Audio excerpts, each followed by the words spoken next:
Okay, so mayong aga, mayong ugto kag mayong hapon sa liwat. Diri sa aton programa BUGKOS ang Katawhan, BUGKOS BACOLODNON. Diri sa Kidlat Balita TV Online, no? So sa sini nga mga masunod nga mga programa nato, no, sugod sini nga adlaw, tubtob siguro dason semana, ang aton nga topiko tuman kaayo ka-importante kag dako gid banwa nga impormasyon ang makuha ini naton sa aton nga topiko sa sini nga mga inadlaw. So ang aton topiko banwa amo ini ang bahin sa isyu bala sang charter change celebration kag ining Halandumon Tower. Ang iangot ko na lang ining mga issue, no? Ang topiko o ang title ini naton amo ini ang the birth of a city, Bacolod, kag October 19, the correct date of the Charter Day celebration of the city of Bacolod. Amo ni ang matudtuod gid silingta nga adlaw sang aton pagselebrar sang aton nga Charter Day. Kag of course from correcting the wrong to wronging the correct. Amo na banwa ang titulo ta. Din ka nakita nga ang insakto islan pa kag liwaton pa sang sala, no? Changing the date of October 19 to June 18. Now ipatpat ini naton banwa sa aton nga mga tagpalamati, sa aton nga mga listeners, sa aton nga mga televiewers, kung nga ang ginatindugan ini naton ang adlaw sang October 19 nga amo kuntan gid dapat ang manging Charter Day celebration sang syudad sang Bacolod, no? Importante ni banwa because mutong hambal tabala sang una, we celebrate the past to awaken the future. Amoy na kun nga banwa tong hambal ko sa nagligad nga ano ka importante kayo nga selebrahon naton ang aton nga history, kag respetuhon naton ang aton nga history, o kung anmutong hambal ko sang nagligad, the legacy, no? Amoy ni bla silingta ang ginadaho-daho ini naton sang aton nga mga kanunuhan sa aton, the need for us to interconnect with what was handed by the past, to be responsible, no, in preserving them for the present and the future. No, ang silingta sang nagligad amo ini silingta ang legasya. O kung synonymous ini naton silingko heritage. Kung sa Tagalog pa pamana, o kung sa aton nga local vernaculars amo ini silingko hiligaynon, sa hiligaynon habilin. No, so may ara kita banwa nga mga research persons, no, nga kung sa diin amo ini silingko ang nagabulig sa aton balay o kon research gintun-an man ini nila upod sa aton.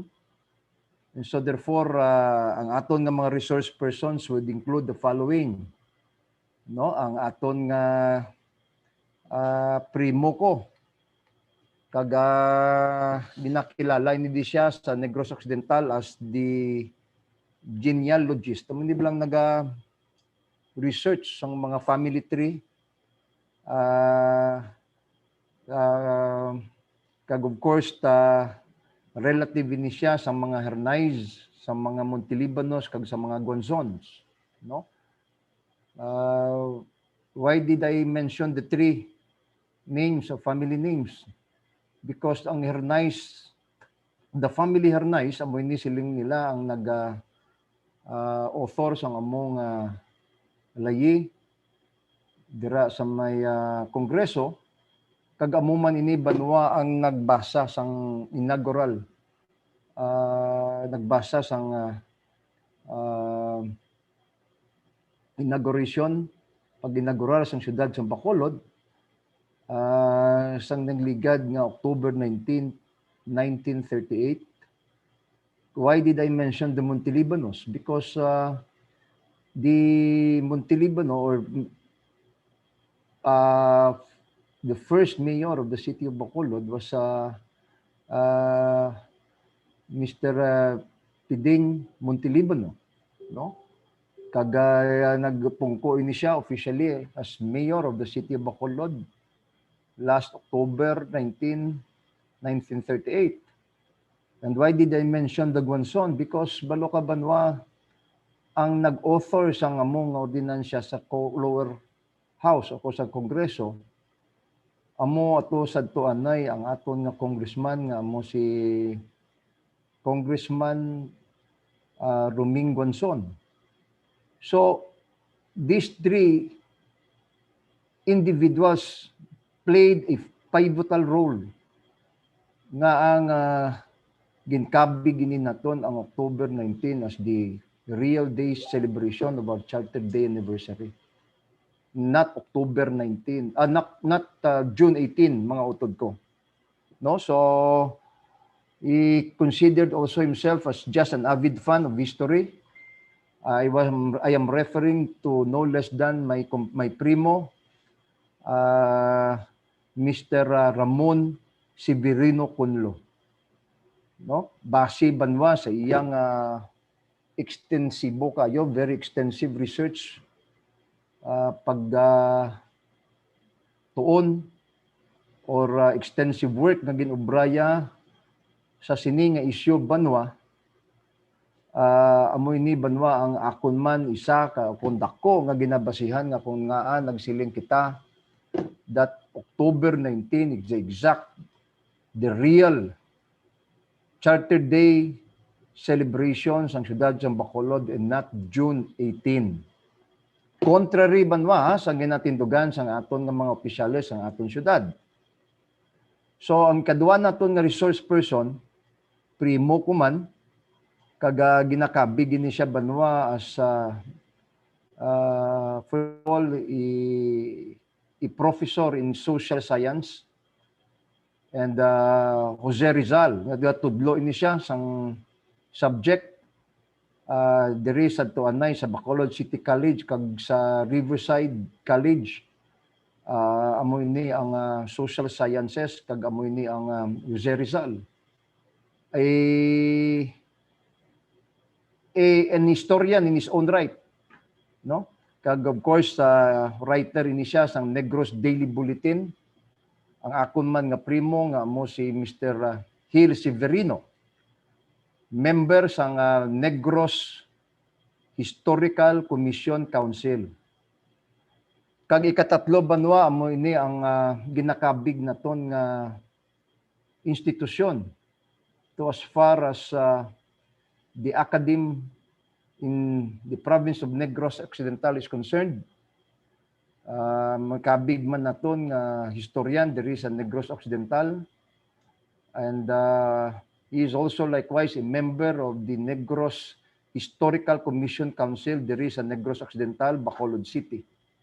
I am referring to no other than Mr. Rocky Hofelenia, primo ko man.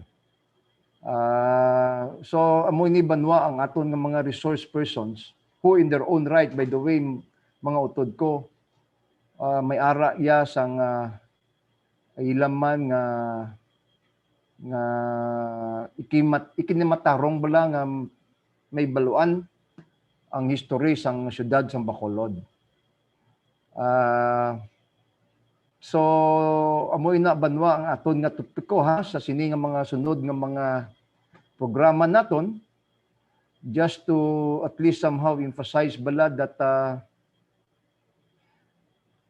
we need banwa to create among the people or our people a consciousness, no, respect and pride for the legacies of the leaders of the city of Bacolod, our cultural history and love of the city. Amoy na banwa kung nga gusto ko balikan ang ini nga issue, despite or notwithstanding the fact banwa nga ginliwat na sang aton nga Kongreso, sang aton Senado ang among nga layi. But let it be placed on record that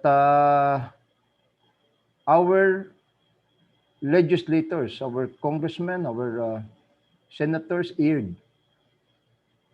in declaring the Charter Day anniversary from October 19 to June 18.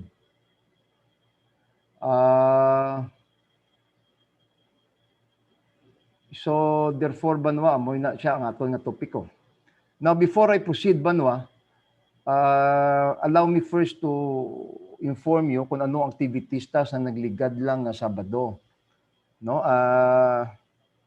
Although I had a meeting, I had a long meeting with my two primos, no? Last Friday to discuss, discuss namon ang among nga issue to be taken up today. But last Saturday banwa, March 13, nag-attend ako sang birthday celebration sang aton Santo Anay konsehal nga si Councilor Homer Bais kag ang aton Santo Anay Barangay Kapitan sang Barangay 27 nga amo si Barangay Captain Mirna Obligar sang ilang paghiwat sang ilang kaadlawan didto lang sa may headquarters sang Abang Lingkod dira sa may Barangay Mandalagan, no? So duwa naman kalitsyon banwa ang ginkuan namon pulihan namon ti ubos man kay nga ugtong adlaw pala aga pa lang nga daan ang pulutan na litsyon na pagpanyaga litsyon man sa gihapon hasta sa ulihi banwa nga wala na ko yan nagtiner kay tungod nga may ara pa akong activity sa may Kabangkalan City. Imbitado kita as their inducting officer sa Junior Chamber International Chick United Incorporated Kabangkalan chapter. So I had to leave early by 3 p.m. Pero ang celebration banwa din ka nakita alas 8 sang kagahon sugod na hasta tubtob sa ambot kung ano na sila natapos, kung ano na oras sila natapos ang ilang selebrasyon. No? O ayhan, agahan nini sila o kung natapos ang celebration sa Panyapon. Pero apang banwa, duwagid kalitsyon ang ginapulihan na munto.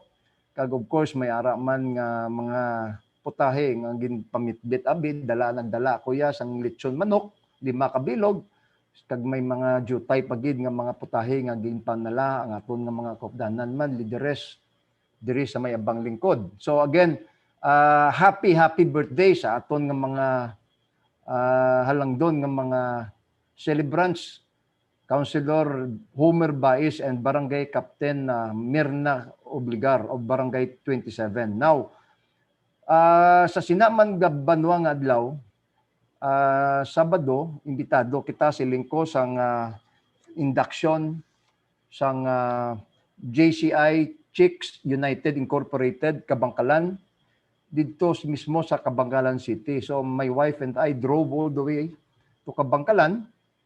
Kag of course nagapasalamat kita una bes sa aton nga mga kaupod, no? Families in the Junior Chamber International, ang JCI Chicks United Incorporated, led by its immediate past president, no? Ang nga mo si Catherine Riva.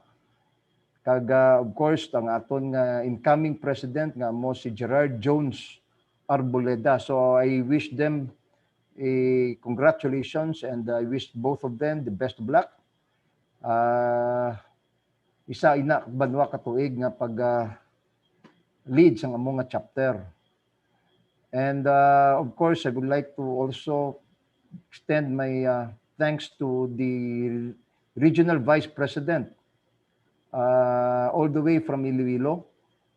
Naggaroro ini sila together with these members. No, I would like to take mention, of course, our Regional Vice President for Western Visayas, ang JCI Philippines, nga mo si RVP Osmond Rubinos. No? And of course, sa aton banwa nga keynote speaker nga mo sadto anay konsehal sa Kabangkalan City, now commissioner sang National Commission on Indigenous People. Gin-appoint ini siya banwa while just right after our election as councilors in 2019, gin-appoint ini siya as commissioner sang among commission, National Commission on Indigenous People by no less than the President himself, President Rodrigo Rua Duterte. But nag-upod man kami ni Banwa because would you believe, Banwa, nga ang ining keynote speaker has been in government service for the last 25 years. Nagsugod gali ni siya. I was listening sa iyang pag-introduce ni siya. He started as SK chairman sa among barangay, became a barangay captain, ran for councilor for several terms, and he has been in service for the last 25 years. I am referring to no less than George M. Lagardo.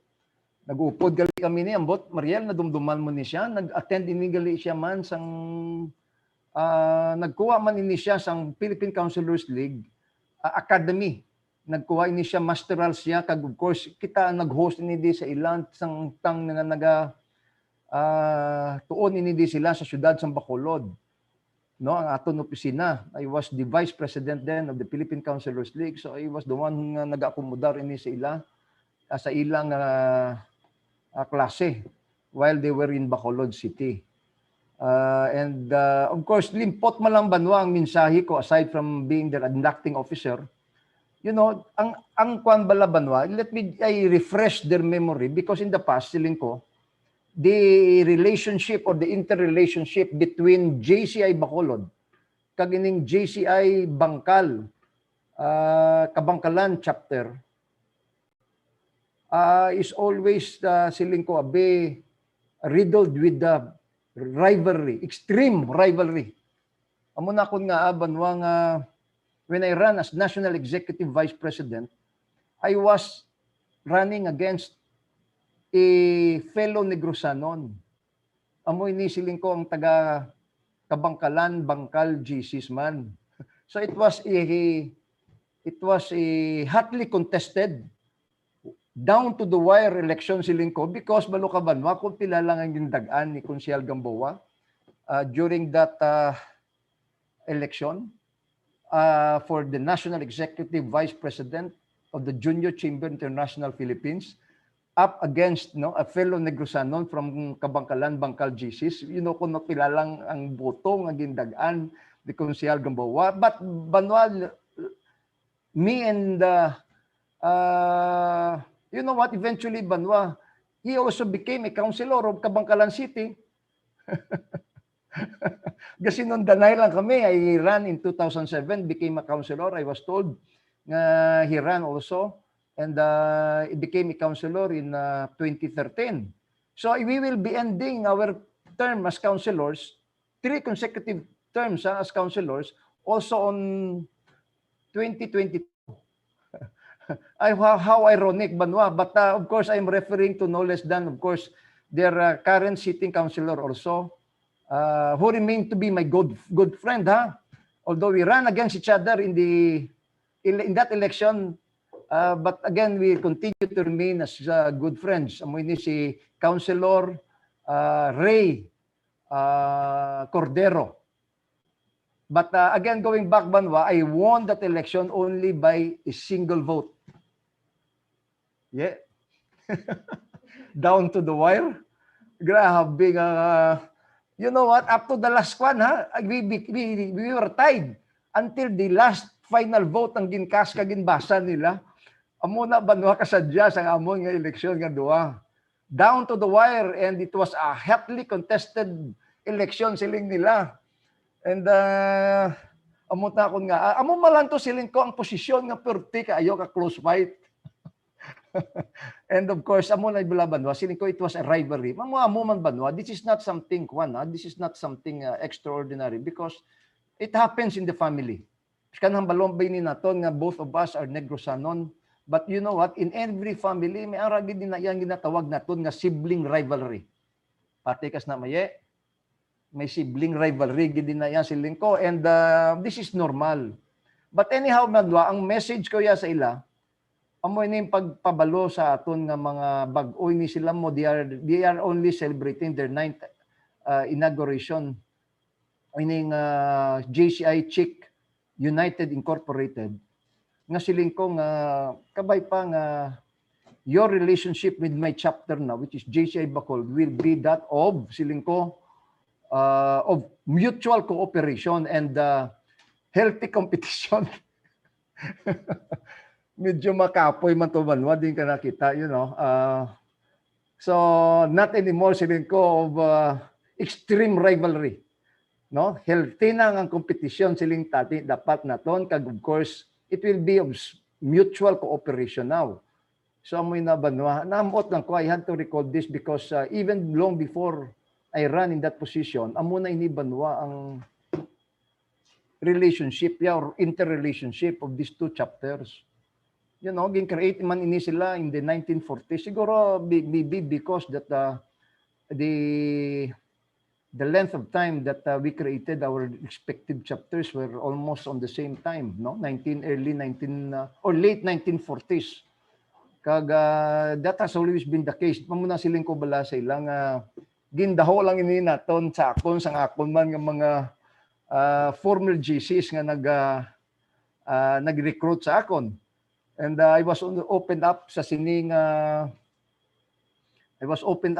banwang dynamics, and it was only handed down to me. And now this time I'm happy to note nga the relationship now of JCI Bacolod and that of JCI Chick United Incorporated is that of mutual cooperations and of a healthy competition. So I wish you all the best of luck. I may regards also to Councilor Gonzon, who was present also at the time, and former Congresswoman Mercedes Alvarez, no? She was also there. I think she was one of the matriarch, no? Nga nag-rear sang sininga chapter dira sa may Kabangkalan City, Chick area. Now, anyhow, so amoy na activity ko banwa. Now, balik na kita ha. Perting introduction. But anyhow, banwa, let me go back again to our primary episode sa sining adlaw. Amoy ning siling ko, the birth of the city Bacolod. October 19, the correct date of Charter Day anniversary of the city of Bacolod. From correcting the wrong to wronging the correct. Ang insakto banwa, liwaton mo ya sa sala from October 19 to June 18. And let me defend that. No? Now, amoy ni banwa siling ko. Now, siling ko embedded in these legacies or heritage are stories. Okay?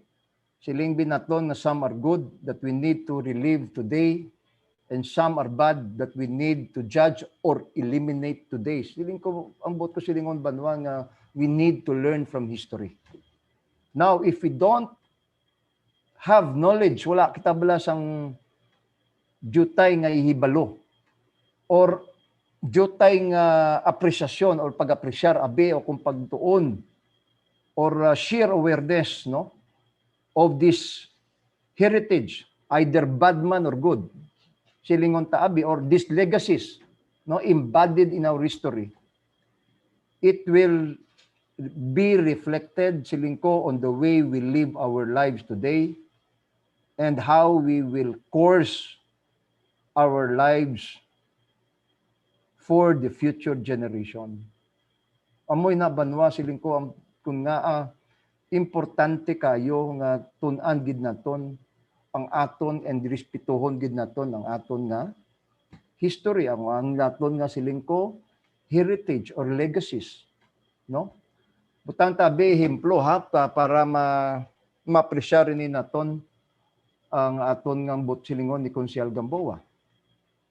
Kabalon man kita nga every 3 years we are all witnesses siling ko of our electoral processes diri sa pungsod Pilipinas o kung diri lang man sa tingko sa syudad sa Bacolod. Kag sadto anay pa, even when I was still small, siling ko, ang electoral process diriya sa Pilipinas, siling ko, is a very, very expensive popularity contest, which has become already, I would say, legendary. No? Halin pa ni una, siling ng tabi nga subong lang yang, galing nagamahal lang nagamahal. No, kung ang tagtagan na yabi sa tuan na ya, tag 50, 100 pesos pa lang, may 3 for 100 pa gani. No? Subong niya banwa ang dagdagan na isang nagligad nga eleksyon was at least 1,000 pesos per head. Per candidate, ha? Amuna kun nga ang nagalambot kung kaisa ang nito sa aton nga mga electorate, may mga 2,500, may mga 3,000 silang nabaton. Tiki kung tipunon mo sa mga tagsa-tagsa ka mga kandidato, malambot gid man siling ko banwa tag 3,000 ang matipon nila sa sina nga gabi. D-Day alone, ha? The day of the elections alone. Amuna banwa nga since time immemorial, meaning since time nga gin-extend beyond the reach of memory, no? Beyond the record or tradition naton. Amo na iniya banwa ang naangdan naton come every election time. Okay? Amo na iniya banwa money politics. Money politics. Kung sadto anay siling nila guns, guns, and gold with the 3 goals, subong niya 3 M's. Machinery, machine, money. Ang money banwa ara gid sa gihapon. And this has been this way, no? And ang subo banwa because we don't learn from it. Wala kita gatoon. Out of that experience resulta ano? Since nga we do not learn from the past, our elections are always beset with gargantuan expenses by each political contestants, and all of us Saulihe will just complain about official corruptions in the country or in the city. What do we expect? We deserve the kind of leaders that we elect. So, Saulihe, reklamo, malang kita nga reklamo about the corruption, etc. But we never banwa learn or date back or learn from history itself nga amo galini ang eleksyon niya diri sa siyudad sa Bacolod o sa pungsod Pilipinas, no? Padako-dako gasto. And so what will happen? What will be the result of that election kung siling yung labi na ton nga ang nagaldalalaog amo ng pinakadako nga gasto kundi corrupt officials. So we complain, we gradually complain, and ang pamangkot, who is at fault? So the truth is, siling ko banwa, amo ni siling ko nga the truth is, we do not learn from history. Only history repeat itself. If we do not learn from history. Isa ini banwa ka halimbawa kung ang we are a people, siling ko, that continually repeat history. We are a people that continually repeat history. History, siling sang isa, ganito na dumduman ko, ang isa ka quote, ang isa ka writer, no? Siling niya nga, we tend to say that history repeat itself. No. Siling sang writer, we repeat history, kitaya, because we don't learn from history. The point is, or the truth is, we play blind to our history. We do not learn from history. Kag kung kasami, siling ko, ang kalabanan gani sa aton kung klase na sang history or political science, nagkakatulugan pa gani kitaya, because we are not interested with history. In fact, history now is considered to be a minor subject rather than a major subject subong mga henerasyon. And so, banwa mo inang subok kayo. Now,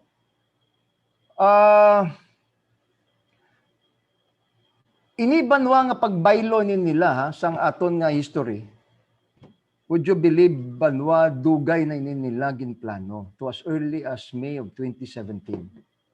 Would you believe, no? Liwat lang nila ang chapter change, but to as early as 2017, ginamat-amat na nila kayo kagaligwat by changing first siling ko the celebration of the Mascara Festival. Diri ni sila banwa na sugod gid. Diri gid na now i-set up ko banwa ha. I will give you the sequence of events that transpired leading up to the changing of the City Charters Day celebration to the Halandumon Tower. But aben banwa, kindly take note. Kay balo ka banwa, ang ining pag silo ini nila sang Charter Day anniversary from October 19 to June 18 was done June of 2019. Not 2 years ago. Almost 2 years ago. No? But banwa, ibalik ko banwa way back May of 2017. Kay ti balo ka banwa, prelude ini tanan-tanan banwa mo sa pagplano ini nila. When I said nila, meaning the current public officials that we have now, changing history. No? Of course, siling ko, ginsuguran ini nila sa nagligad nga Mayo 24, 2017. Na kung sa diin ginaprubahan ini nila banwa on second and third reading. Final reading upon the suspension of the internal rules. No? Dili ko gani abre inday ang kuan. No? Amo ni ano ini banwa nga ordinansya. Direct ko banwa suguran ha. Please kindly take note of the dates. Because nga ginapatpat ko na ini na kun banwa ang sequence of event that transpired leading up to the changing of the city's Charter Day celebration to the Halandumon Tower. Wala iniya banwa ha ang ining pagliwat nila, wala iniya historical significance. Iniblang Halandumon Tower siling ko has no historical significance and no cultural importance siling ko. Ang tuyo lang gininidiya nga ang isata ka official abi would want to be remembered in history as the one who changed and corrected and be remembered as the father of the changing of the charter anniversary from October 19 to June 18. No? So banwa ginsuguran nila sa pagpasar una sang pagbaylo sang selebrasyon, sang charter, sang Mascara Festival on the third Sunday of every month of October to the fourth Sunday of the month of October. No, contrary banwa sa aton nga layi. Kag contrary sa intent and purposes no sa aton nga mga inibilang nagbalay banwa sang maskara o nag-conceptualize siling ko sang Mascara Festival. Banwa ha, I hope kindly take down and take note banwa of the events that transpired leading to this unfortunate event ginubray ni nila sa aton. Okay? Now, historical facts ni banwa ha. Ano banwa ang ginubra nila? They passed an ordinance which is setting the fourth Sunday of October as the permanent schedule of the Mascara Festival highlights in the city of Bacolod. Gin-amend ini nila banwa ang Section 2 of City Ordinance Number Series of 2014 entitled An Ordinance Amending City Ordinance Number 33 dated October 6, 1987, otherwise known as an ordinance making the Mascara Festival a permanent affair in the city of Bacolod. Now, banwa, area, may kopya ko di sang tatlo ta ka mga ordinansya. Kundi gin-amend ini nila ang original ordinance. Balo ka banwa, ang original ordinance, at kindly take note, was 1987.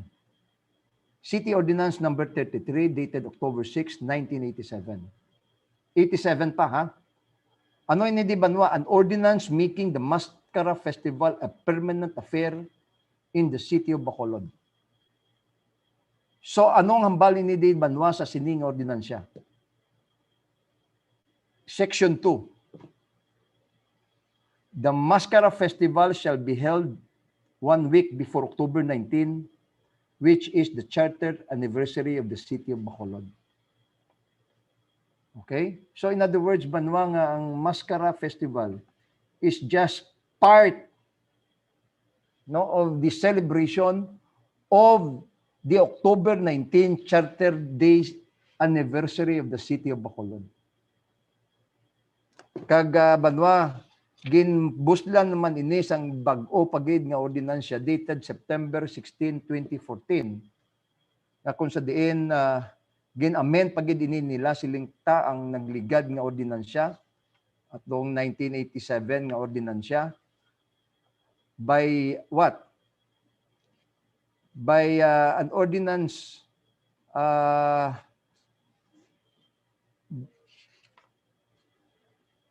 ginduslan pagid ay konsilor na ako sini nga sadto anay 2014 no kay tungod nga Banwa ginakabig ini nila o kun namon sadto anay in 2014 I was already a councilor also at the time nga ang Mascara Festival of Bacolod has become already a popular and a widely acclaimed festival, not just silingta in the Philippines but all over the world. Tungod ginatanaw naton ang siling naton de creativity, artistry, uniqueness, craftsmanship, lively beat, no? Sang among festival. Kag of course, anong hambalin ni din naton sa section 2 sa liwat? The Mascara Festival shall be held every October of each year, no? For a period to be determined by the city government, provided that street dancing competition shall be held during the week closest to October 19, which is the celebration of the charter anniversary of the city of Bacolod under Republic Act number 724. So Banwa, there is always in reference to the charter anniversary of the city of Bacolod, which is October 19. May ara ya Banwa, hindi mo bala Banwa yang masipak ang celebration sang Mascara Festival from the October 19 Charter Day celebration of the city of Bacolod. Kag siling pagani ni de sa among ordinansya nga siling de nga dapat hindi maglayo ang among selebrasyon sa among festival from the October 19 Charter Day celebration. No? So what did the government do? Ano ginobra sa atong gobyerno ya?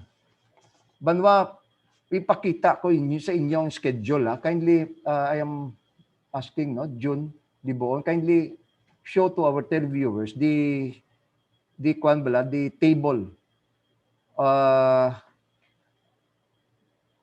kung ibutang nato ng Mascara Festival on the third Sunday of the month of October compared to that on the fourth Sunday of the month of October.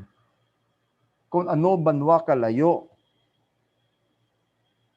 sang adlaw kung ibutang naton ang aton nga Mascara Festival on the fourth Sunday of every month of October. No? Wala tontag, makita nyo na karon dugay-dugay Banwa ang among table. Comparing ang unang table Banwa nga makita nyo on the third Sunday, kung pila ang kaadlaw ang gap,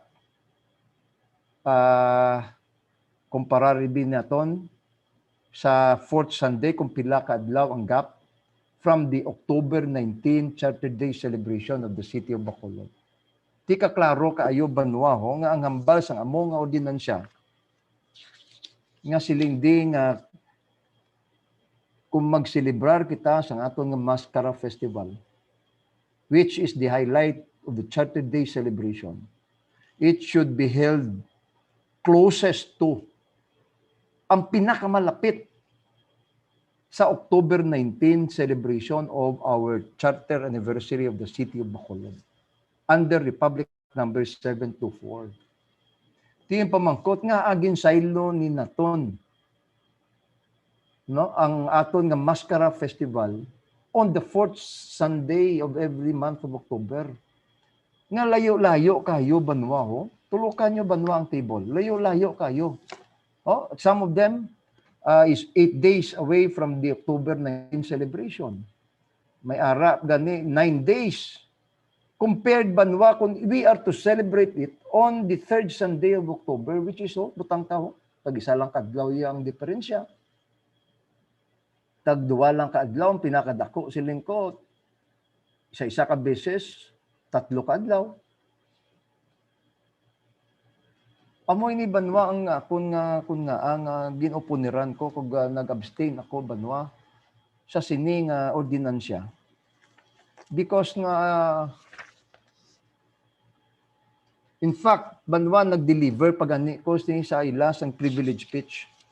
Pro banwa balikan ta, anong rason nila gid kung nga agin liwat nila banwa ang among adlaw from the 3rd Sunday of October to the 4th Sunday of October. Why?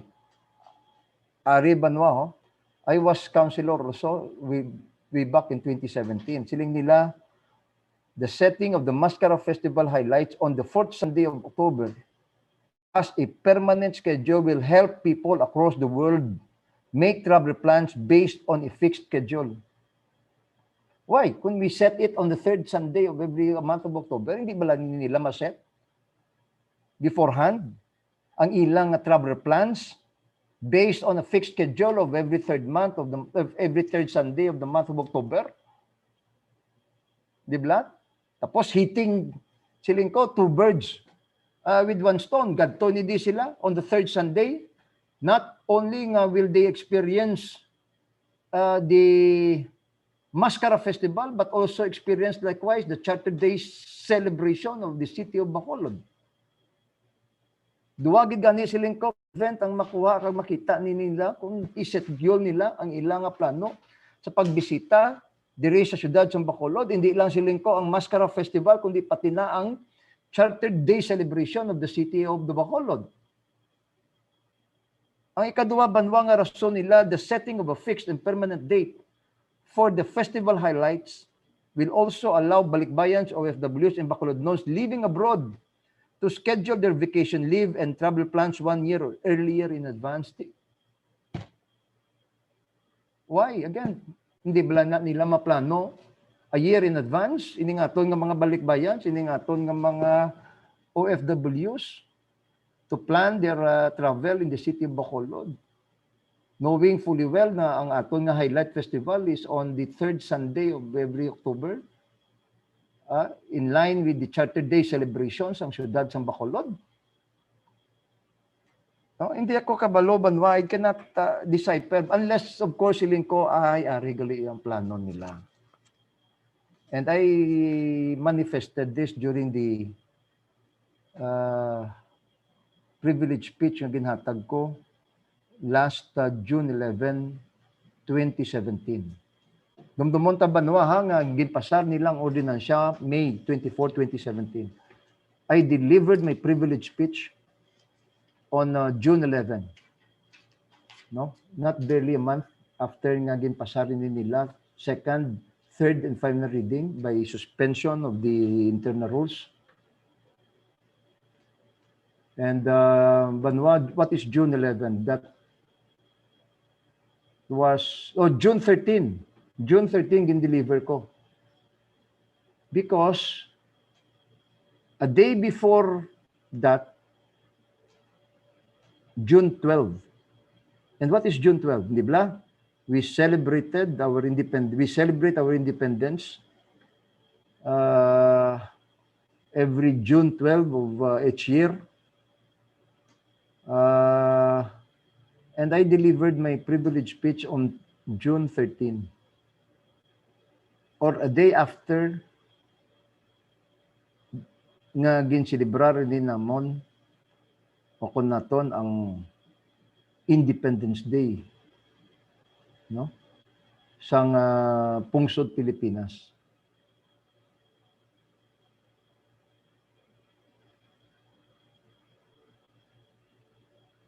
So, banwa, anong konteksto sa ako nga privilege speech? Nakapasar ako banwa sang ordinansya in 2016 pa, which is an ordinance, no, providing for the protection and the conservation of Bacolod City cultural properties, historical markers, monuments, and shrines. No, in 2016, it was early as 2016, nakapasar na ko yang dapat i-preserbahon naton, i-promote naton ang mga nakalain-lain nini naton nga mga historical markers, monuments, and shrines. Kag konserbahon nini naton, conserve them as cultural properties of the city of Bacolod. And kung magsiling kita gani banwa markers, historical monuments or shrines, mo ni siling ko ang mga ginakabig naton nga mga tangible bala cultural heritage. Makita bala naton, makaptan naton. But banwa ining Mascara Festival is part of our intangible cultural heritage, which is a way of Bacolodnon's knowledge and practices. So, therefore, banwa, knowing fully well nga kung anuman katuman ka-importante siling ko ang mga intangible cultural heritage ta. Nagbalay man ako banwa sang amo nga ordinansya in 2019. No, June 25, 2019, which is an ordinance creating a council in safeguarding Bacolod City's intangible cultural heritage and providing mechanism for its implementation and for other related purposes. Nga nagbalay man ako sini banwa because banwa, it is not only on the tangible cultural heritage alone nga dapat i-preservoir naton o kung i-promote naton or proteheran naton, pati na siling ko ang mga intangible cultural heritage. And what does this include? What does this include? Amo inibla siling ko ang mga oral traditions or expressions, including languages, no? Hiligay nun. Isay na siya. Ang aton nga Bacolodnon song, isay na siya. No? Hindi mo bala makaptan, hindi mo bala makita. These are intangible cultural heritage nga dapat man naton banwa proteran kag i-promote kag konserbahon naton, conservation. Ang mga daigon, isay na siya. Nabla? Ginapasapasay ni banwa sang from one generation to another na kung sa diin it has become already our customs and our traditions siling ko nga dapat naton proteheran, no? Performing arts, lingwahe mo ni siling ko ang hiligay nun. Social practices, rituals, and festive events. Now dala na ni siling ko ang Mascara Festival, which has already become part of our history, customs, and traditions. Why? Because banwa, san opay ni natong ginsugdan ang ining Mascara Festival in the 1980s, the early 1980s. Pila na katuig na nagliligan. How many years have passed already? No? More than how many? 40 years already. So it has become already, naging kustombre na naton, nga ginasilibrar naton ang Mascara Festival every Charter Day celebration, which is October 19 of each year. Upod kamo sa akon, mga utod ko, amo na akong nga ang kinahanglan nini naton magpasar sang amo nga ordinansya. Knowledge and practices concerning nature and the environment hilot. Isa ini di. Ang example ko, hilot. No? Tradisyon ini naton. Practices ini naton siling ko. Kagihibalo naton ini nga ginapasa-pasa ini naton from one generation to another. Ini bilang mga hilot sa downtown Banwa, laka nagigani ni sila siling ko kung mabalian kabe. No, laka na ini naton makita pero kabay pa nga hindi ini madula Banwa. Because these are traditional hilot siling ko nga hindi niya makuha sa aton nga mga doctors in medicine. Ano pa, traditional craftsmanship.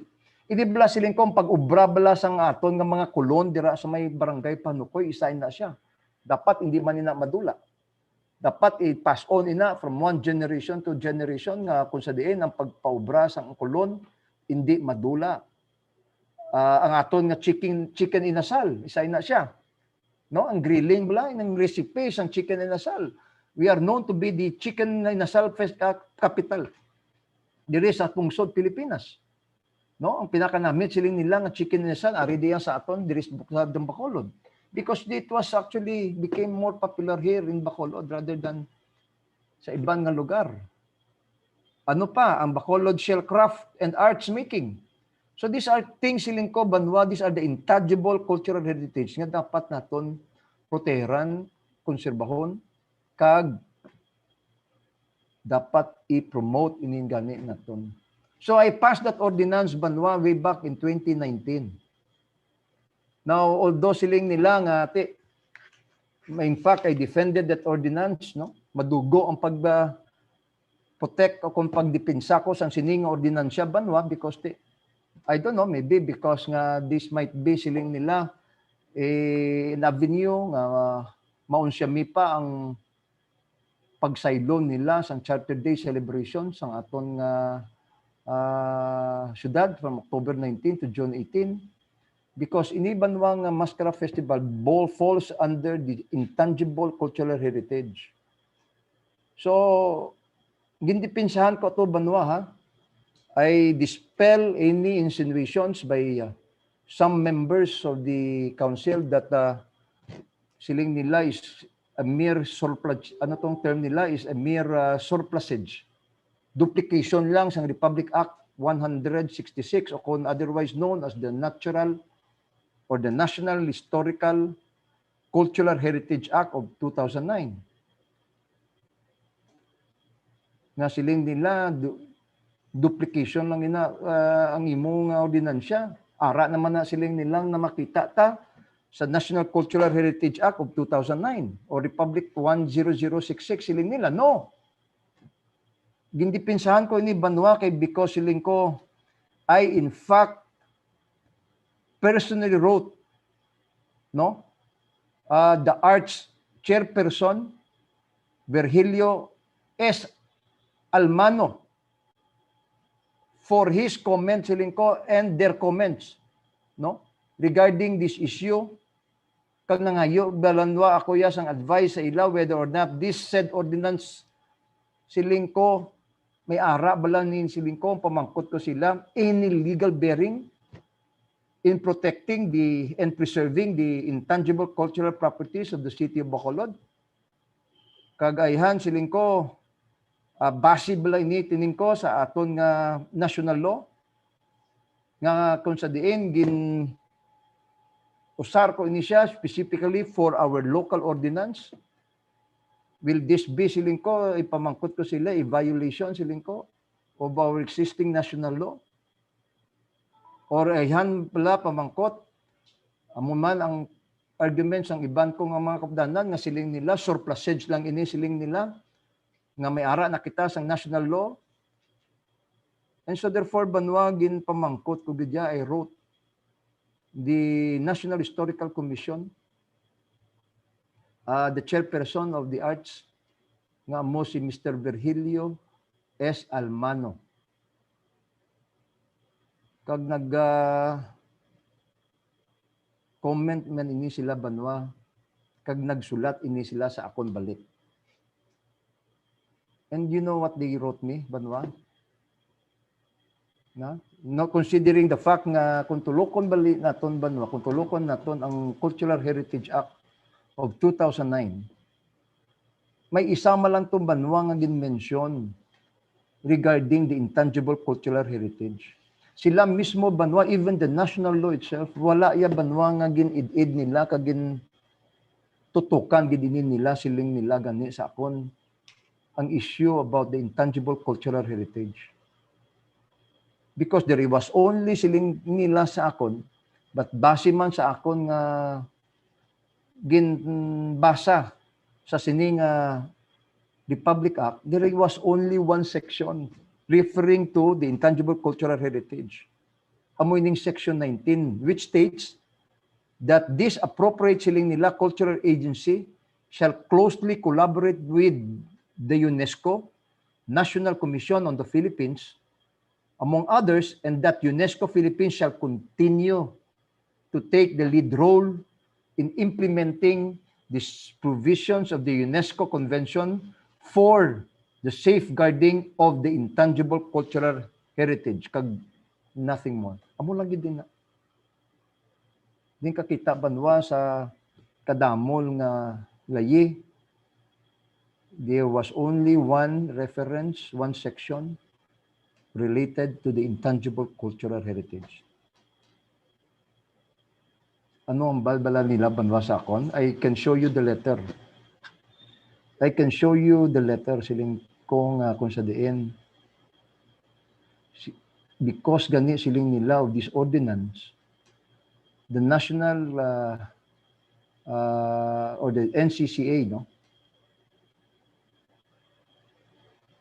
commends the city of Bacolod for taking the lead on how to further improve banwa the national law by way of this ordinance, which can actually become siling nila the basis for all other LGUs to copy and to emulate. Ano ang nila banwa? This ordinance is considered a laudable ordinance, a landmark ordinance. In fact, no less than the NCCA should also adopt this ordinance for their reference. Amuna banwa ang hinambal nila sa aton. This is the first ordinance of its kind here in the Philippines as far as the NCCA is concerned. Amoy na banwa ang ginsulat ni nila sa akon balik. And that is why banwa, I am happy to note nga we are the first one nga nakapasar sa amoy ni nga sahi nga ordinansya nga subong ginakopya na gani sang iban nga mga LGUs all over the country. And no less than the NCCA itself ang take notice ang sining ordinansya. And so therefore, banwa kun nga ang kung sa diin, my argument is always based on legal bearings, always with legal bearings kag factual siling ko nga mga ginabasihan namon upod man sa akon duwa ka mga researcher mo ni si si Primo ko Ramon S. Kunlo kag si Primo ko Gil Severino and Mr. Roque Ofelenia. No? So, I always start with that premise, banwa. I am just actually ginasuguran ko lang abi by giving you all the legal facts, legal bearings, kag factual ang ginabasihan ni namon niya kung nga nagsiling kita nga nagsala ang aton gobyerno sa pagligwat o pagsaylo sang aton nga Charter Day celebration from October 19 to June 18. So, wala na kita time banwa, so good pa malang ni. Ipatpat ko din naton banwa kung may mga pamangkot ka mo, kindly raise that questions already beforehand. So, rigid ha, wala ako time na para maglawag sa aton nga mga televiewers. But again, Ara, may mga sharer kita. Meg Ed, good noon po. Sir June, Amparo Laguardia, hi, Councilor Gamboa. Just smile din ako ni every time na makita ko ning iyang ginapost sa Facebook. Ini si Madam Amparo Laguardia. Naga-smile gid la ako nila nahamot kay ginasadyan ako sa iyang mga comments, no? Nicole Prio, Johenhi, no? Good noon sa tanan.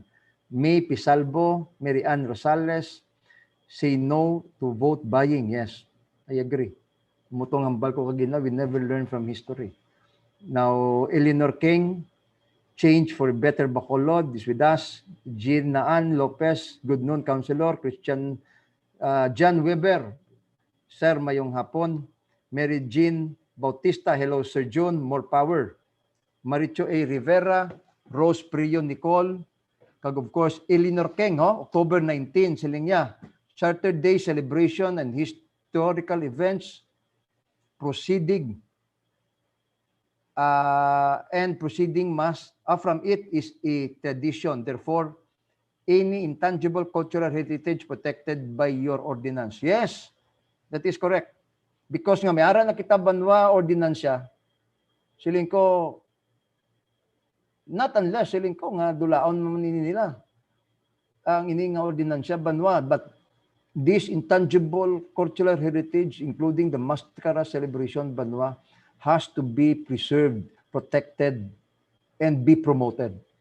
Hindi naton pwede ni siling ko, basta ara lang ang aton nga ordinansya, ligwaton ini naton niya, basta-basta lang. So we need to make the corrections. We need to make the necessary corrections, siling ko.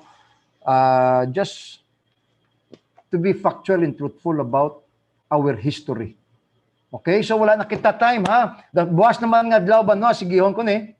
But tani, nami pagid kung tani, kung may ara kita nga mga visuals. But eventually, banwa, we will do that. No, may Primo Ramon Conlo and the Primo Hill Severino together with Mr. Roque Felenia, hopefully i-document ini namon ang amon nga research works, no? Kaga i-publish gid niya namon banwa. Just for purposes of records banwa. Kay sungod nga siling nila lang kasus ka-trivial kag ka petty kayo ang rason nila, siling nila nga agin sa ilo nila banwa ang October 19 to June 18. Just for one single provision of the said law, gin sa ilo yan nila banwa without first checking on the history, no? Without first looking at the intent, purposes sang aton nga mga framers sa tuanay, kung nga kinahanglan nga October 19 gid, not June 18. Amoy na banwa ang punto nga gusto namon ipabalo sa aton nga mga pumuluyo diri sa syudad sa Bacolod. So with that note, wala na kita time. May naga-text sa akon, but anyhow, basahon ko na lang inig siguro sa sunod naman nga, buwas naman nga adlaw. I will read all your text messages. Pasensya lang. So with that note, again, balik diri sa aton programa, BUGKOS ang Katawhan, BUGKOS Bacolodnon, Kidlat, Balita, TV online, sa aton tanan-tanan, madamo nga salamat. Please like, follow, and share my Facebook, no? Wilson John Gamboa Jr. Sa akon nga Facebook page, FB page, kindly like it, no? Please, no? Kaya hindi na ko ka-add sa inyo as additional friends. Kay tungod nga fully loaded na ang akon nga FB account, but I was told nga ang FB page ko ya is unlimited kayo. I can accept and entertain as many friends requests that I can. So kindly follow and share my FB page, Wilson John Gamboa Jr. So with that note, madamo nga salamat. Balo ka banwa, pasensya ha, wala ako yung nag-break kay tungod nga isa dalanon blan ako sa sige-sige blang pag-speaker kung kaysa may game pa kung tani ako ipadya pag tani kong mga ihatag sa aton, may mga free load pa ako nga ihatag, but I will have that reserved for tomorrow. No, may ara pa ako isa ka ticket nga nabilin, iniblang free massage sang ano ini nga spa escape, no? May ara pa ako ticket di banwa, but aside from this free massage ticket nga ihatag ko, ay ara pagid ako banwa nga impanagtag sa aton ng mga televiewers, free naman niya nga mga load, no, para maka monitor kamo sang aton nga programa diri every Monday, Tuesday and Thursday. No, ano ini gani nga load? Data. So may ara sila dugang pagid nga data worth say 100 pesos na pwede na kamo ka-intra kag makatan-aw sa atong programa every Monday, Tuesday, and Thursday from 12 noon to 1 p.m. So with that, madamo salamat kag may aga, may ugto, kag may hapon sa tanan-tanan.